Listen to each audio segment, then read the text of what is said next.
ada dua sisi mata uang ya, dari karakter seseorang. Kalau yang tadi lebih dominannya perasaan, cenderung bisa reaktif dan juga responsif, terutama kalau menyangkut diri dan orang-orang terdekatnya. Ya. Kemudian kalau kita lihat dari sisi mata uang yang berbeda, bagaimana karakter itu kemudian bisa terlihat dari tulisan tangan? Kita mengatakan dua sisi mata uang yang berbeda, karakter itu plus dan minus itu satu paket, Mbak, yang tidak dipisah. Ya, setiap manusia tentunya. Iya, Pak SBY punya tingkat empati yang tinggi. Plusnya akan mudah sekali kalau misalnya sebenarnya ketika ada peristiwa gempa atau korban yang menelan banyak jiwa, itu kalau Pak SBY tahu, gitu ya, kalau Pak SBY tahu dengan mata kepala sendiri banyak korban dan banyak kesedihan ditimbulkan, itu beliau dengan cepat dia bisa bertindak. Itu sisi plusnya. Karena menyentuh perasaannya kan, Mbak. Nah, sisi minusnya, hal yang sama apabila terjadi peristiwa yang juga melukai perasaannya, seperti mungkin ada statement yang kurang berkenan. Nah, itu juga beliau juga bisa langsung reaktif. Kita akan lihat bagaimana karakter Ibu Ani dari tulisan tangannya ya, Mbak Dewo. Bagaimana menganalisa ibu negara? Menyenangkan gitu ya, karena saya harus objektif, jadi saya tidak melihat opini publik atau apapun yang terjadi. Yang pasti pemilik tulisan tangan dengan kombinasi 5 faktor seperti ini adalah sosok orang yang sangat mengandalkan pikirannya ketika dia akan berbuat sesuatu gitu kan. Dia inginnya segala sesuatu itu tertata, terorganize secara rapi, teratur, dan dia punya tadi saya bahas soal bentuk huruf ya, angular yang tajam-tajam di huruf M, di huruf N. Nah, mungkin nanti kalau bisa dibesarkan di slide kelima, ketika kita mengamati huruf M dan N yang dibuat oleh Ibu Ani, itu justru bulat-bulat seperti payung. Itu bentuknya namanya arcade. Beliau punya sense melindungi yang sangat tinggi dan beliau ingin menjadi pelindung. Nah, kemudian bagaimana kita melihat perbedaan antara kemiringan tulisan tangan Pak SBY dengan Ibu Ani yang tadi miring ke kanan, lebih menggunakan perasaannya. Yang kedua justru didominasi oleh pikirannya. Oke, jadi berbeda kalau tadi Pak SBY dominan perasaan, kalau Ibu Ani dominan pikiran. Ya. Ketika tadi Anda menyebutkan ada sifat melindungi, itu melindungi apa, Mbak? Melindungi dirinya, melindungi lingkungannya, melindungi wilayahnya. Jadi melindungi teritorinya. Ya. Jadi Bu Ani ada karakter seperti itu, selalu ingin melindungi teritori. Dia selalu ingin melindungi, gitu ya.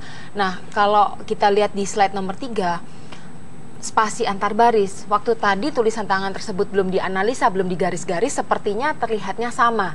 Tapi ketika sudah digaris-garis dengan menggunakan parameter untuk mengukur spasi antar baris, justru ada perbedaan yang Anda cermati. Kita semua bisa lihat di Pak SBY tadi masih ada lorong-lorong yang cukup renggang antar tulisan, antar baris ya, spasi antar baris. Tapi di Ibu Ani ini sangat sempit sekali. Artinya? Semakin sempit spasi antar baris yang dibuat oleh pemilik tulisan tangan, itu menunjukkan pemilik tulisan tangan tersebut adalah orang yang spontan, lebih impulsif, karena kadar spasi antar baris itu menunjukkan kemampuan pengendalian diri dari si pemilik tulisan tangan. Secara sadar, beliau ingin menahan dirinya untuk tidak impulsif, tapi ketika impulsif itu sudah terlanjur terjadi, beliau akan menggunakan pikirannya untuk bagaimana ya, apa yang harus dilakukan dan sebagainya. Lebih dominan Pak SBY atau Ibu Ani? Ini kita akan lihat slide yang pertama lagi untuk membandingkan secara umum, menyimpulkan, Mbak Dewo, apa yang Anda lihat dari analisa Pak SBY, tulisan tangannya dan juga Bu Ani. Nah, ini dia. Setelah tadi kita melihat secara makro dan juga secara mikro. Oke, yang pasti sebetulnya keduanya punya kombinasi yang sangat bagus karena saling melengkapi. Yang satu impulsif dengan perasaannya, yang SBY satu impulsif dengan perasaan. Ya, yang satu memang sama-sama impulsif, tapi kemampuan bagaimana beliau berpikir dan mengendalikan segala sesuatu dengan pikirannya itu akan menyeimbangkan impulsif yang dimiliki oleh perasaan. Pilihan kata yang sering digunakan SBY, prihatin, marah, sedih, difitnah, dizolimi, itu kan pilihan-pilihan kata yang kerap muncul dalam berbagai statementnya. Ya, dan itu juga mendukung ya, dari hasil analisa kita lihat sama-sama bahwa proses bentuk kemiringan tulisan tangan menunjukkan bagaimana si pemilik tulisannya itu lebih didominasi oleh perasaannya. Waktu kemarin saya browse juga bagaimana pidato beliau di ulang tahun Partai Demokrat kalau tidak salah. Demokrat, ya. Saya lupa. Yang menarik adalah waktu saya mendengarkan bahwa kita memerangi korupsi dan lain-lain, meskipun pahit, meskipun sedih. Nah, pahit, sedih, prihatin, itu kan semua hubungannya dengan perasaan, Mbak. Jadi diksi-diksi yang menggambarkan perasaan. Sesuatu yang memang sangat menonjol dalam kepribadian SBY. Iya.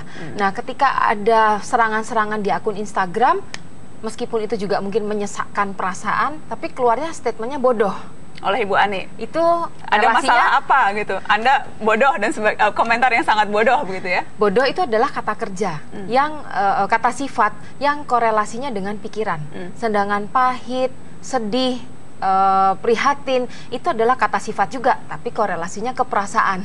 Jadi sebenarnya selain tingkah laku juga bagaimana pemilihan tutur kata itu juga mengkonfirmasikan dari hasil analisa karakter melalui tulisan tangan beliau berdua. SBY sebagai anak tunggal selalu ingin memilih